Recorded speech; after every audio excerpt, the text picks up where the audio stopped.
Oi gente, tudo bem? Firme aí nos estudos de direitos humanos? Eu sou a professora Mariana e hoje a gente vai falar um pouquinho das constituições brasileiras. Isso mesmo, a gente não vai falar da nossa Constituição maravilhosa de 1988.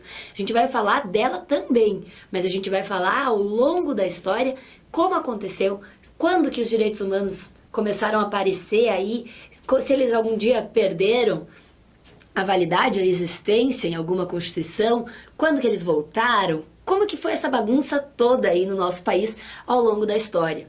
Então, é muito importante para a prova de vocês se cair algum aspecto histórico, para vocês entenderem que em determinados períodos da história, os direitos humanos não foram como a gente tem eles hoje.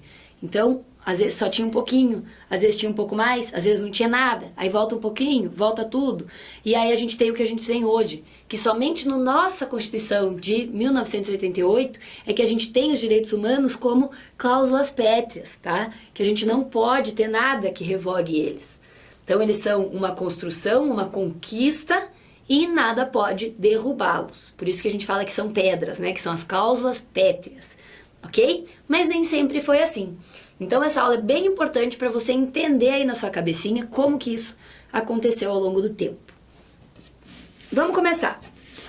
Primeira Constituição, então, foi a de 1824. Em 1824 a gente tinha o governo na forma de império e ela foi outorgada, então, essa Constituição de 1824 pelo Dom Pedro I. A forma de governo, então, foi a monarquia. E eu falei errado aqui, né? Então, monarquia, forma de governo, e o nosso sistema era dividido em 4 poderes: o executivo, o legislativo, o judiciário e o moderador. O moderador, ele servia para fiscalizar os 3 poderes anteriores, para que nada fugisse ali do controle. Então, no título 8º dessa Constituição, ela falava o seguinte: das disposições gerais e das garantias dos direitos civis e políticos dos cidadãos. Se você já assistiu alguma das outras aulas, ou se você está estudando aí na sua casa, eu tenho certeza que você já sabe que direitos civis e políticos fazem parte aí dos direitos humanos. Quando a gente fala de direitos humanos, a gente sabe que é uma gama enorme de direitos. E que a gente tem até o Tratado de Nova York, que fala sobre os direitos civis e políticos. Então, olha só, na primeira Constituição que o Brasil teve, falava-se, pelo menos, um pouquinho dos direitos civis e políticos. Não da forma tão vasta como a gente tem hoje, mas já era alguma coisa para aquela época, né? E aí também teve o nosso território, nessa época, foi dividido em províncias, que eram as capitanias hereditárias. E a religião oficial da época, lá no Império, era o catolicismo. Por mais que na Constituição se dissesse que era um Estado laico, que existia liberdade religiosa, a gente sabe que na prática o que acontecia mesmo era a religião oficial. Todo mundo tinha que ser católico. Então o que a gente pode dizer que a gente tinha aqui?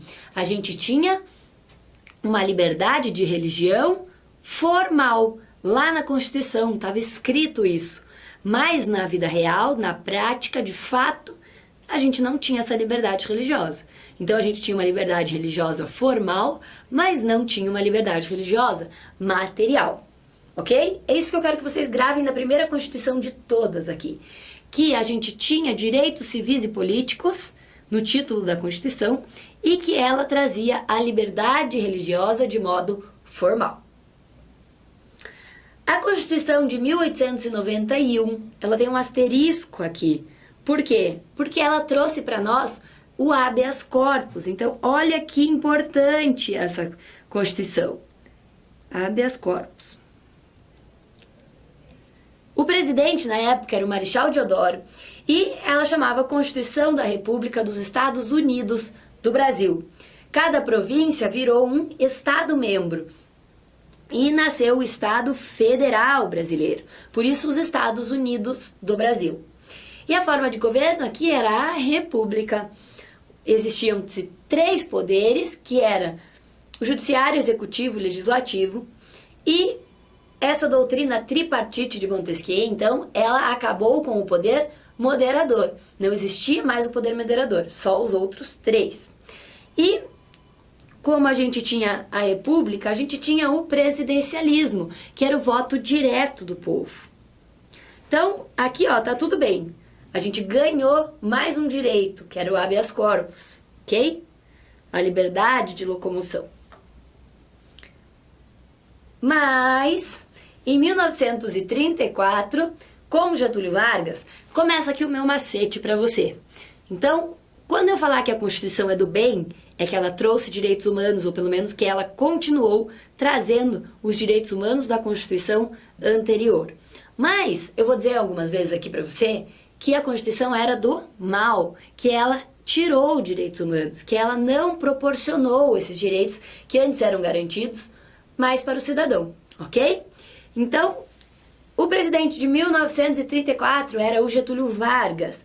A novidade que ele trouxe, então, foi o voto secreto e o voto estendido para as mulheres. Sim, antes de 34, as mulheres não votavam. E se a gente parar para pensar, não é uma realidade tão distante. Olha só como tudo isso aconteceu há pouco tempo. Há pouco tempo, a gente era ainda mais excluída da sociedade, simplesmente por ser mulher. Tratou-se aqui, então, da ordem social, da família, da educação e da cultura. Tudo isso, direitos sociais, hein? Família, educação, cultura. O Getúlio Vargas, ele é muito conhecido por essa parte aí dos direitos trabalhistas. Então, falou de Getúlio Vargas, 1934, pelo menos, né? Porque a gente sabe que vai ter uma parte ali do Getúlio que não é tão legal. Mas a de 1934, você lembra dos direitos trabalhistas. Salário mínimo, proibição de salário diverso, quando de sexo distinto, descanso semanal, férias, regulamentação do trabalho das mulheres e dos menores, indenização por despedida sem justa causa. Todas essas coisinhas do direito trabalhista, ok? E a gente sabe que direito do trabalho, direito ao trabalho, é um direito fundamental que está lá na nossa Constituição de hoje, né? E quando a gente fala de direitos humanos no âmbito internacional, o direito do trabalho também está inserido aí. Por isso que a gente fala dessa parte ali de 1934 para vocês. Também em 1934, vou botar aqui para quem está meio perdido, 1934. Integração da justiça militar e eleitoral ao Poder Judiciário. Então, o que era antes apartado passou a fazer parte do Judiciário, que é a justiça militar e a justiça eleitoral. Incluiu o mandato de segurança e a ação popular. Olha só, volta aqui. 1891 a gente tem o habeas corpus. 1934 a gente tem mandado de segurança e ação popular. Ficou claro isso para vocês? Anota no caderno essa diferença, por favor.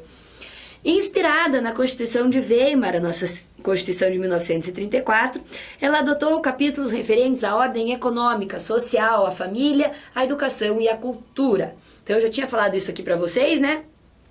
Mas tem que saber isso daqui. Seja porque você vai lembrar ali do Getúlio Vargas, que tratou mais dessa parte da família, da educação, da cultura, seja porque você vai lembrar que a Constituição foi inspirada na Constituição de Weimar. Eu não sei qual é o teu melhor método aí para você memorizar, mas anota no seu caderno a forma que você acha que você vai lembrar mais fácil. E ainda falando do Getúlio Vargas, mas agora falando de uma Constituição do mal, que foi ruim, que foi péssima para os nossos brasileiros na época. Então é a Constituição de 1937. A Constituição do bem era de 1934, galera. Muito bem. E agora a gente vai falar de 1937, que já é uma Constituição do mal. E também na época da Constituição, na época desta Constituição, o presidente era o Getúlio Vargas. Eu fico doida às vezes aqui, não repare. E essa Constituição, ela foi inspirada na Constituição polaca, na Constituição que era baseada no fascismo da Polônia. Extinguiu-se o cargo de vice-presidente. Concentrou-se os poderes na mão do presidente.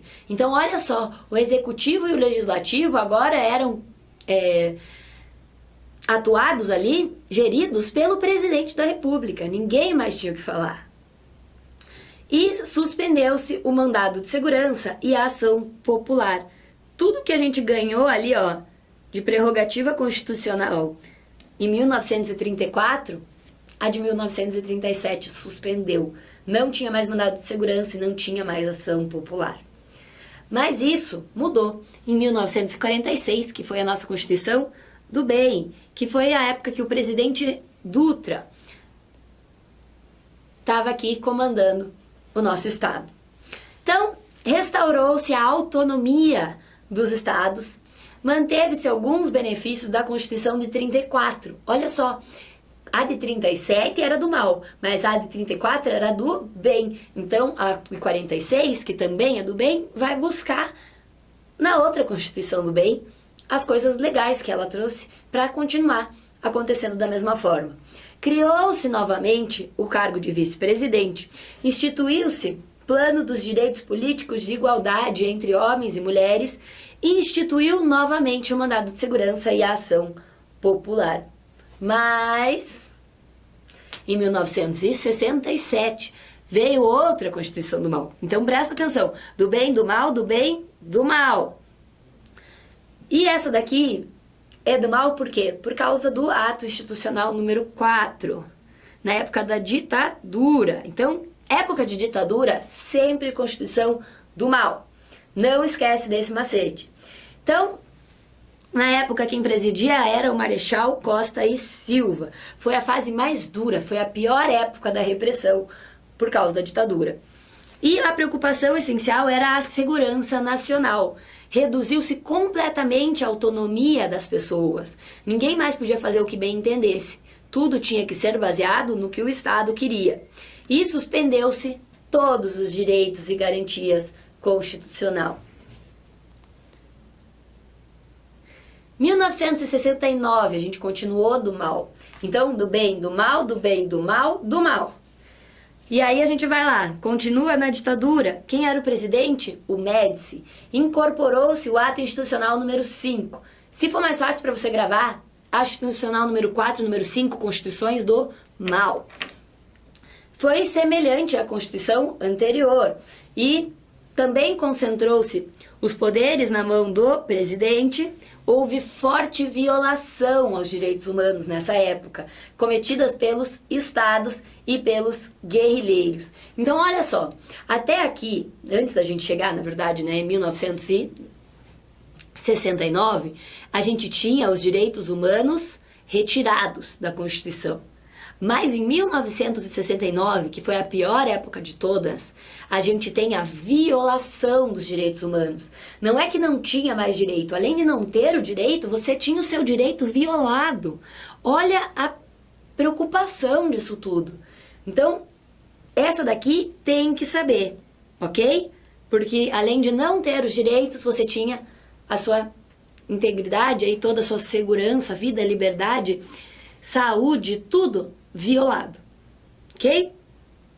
Mas, graças a Deus, depois dessa pior época de todas, veio aí em 1988, demorou um pouco, vocês podem ver ali, a nossa Constituição maravilhosa, sensacional, que é a Constituição super do bem, que trouxe os direitos fundamentais aí como cláusulas pétreas, que nada pode derrubar, ninguém mais pode tirar os direitos que a gente já adquiriu.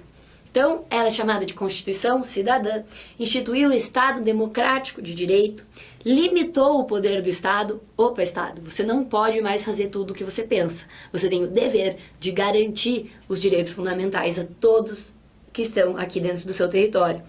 Livre participação dos cidadãos na vida política. Analfabetos puderam votar a partir da Constituição de 1988. Criou-se o habeas data, o mandado de injunção e o mandado de segurança coletivo. Então hoje, antes a gente só tinha habeas corpus, mandado de segurança e ação popular. Agora a gente tem habeas data, mandado de injunção, mandado de segurança coletivo, várias outras coisas aí.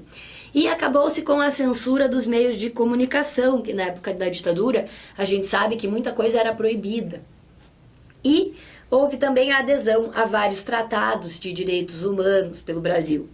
Então, se você ainda não assistiu às outras aulas do curso, assista, que você vai ter uma aula só sobre os tratados internacionais que o Brasil faz parte, ok?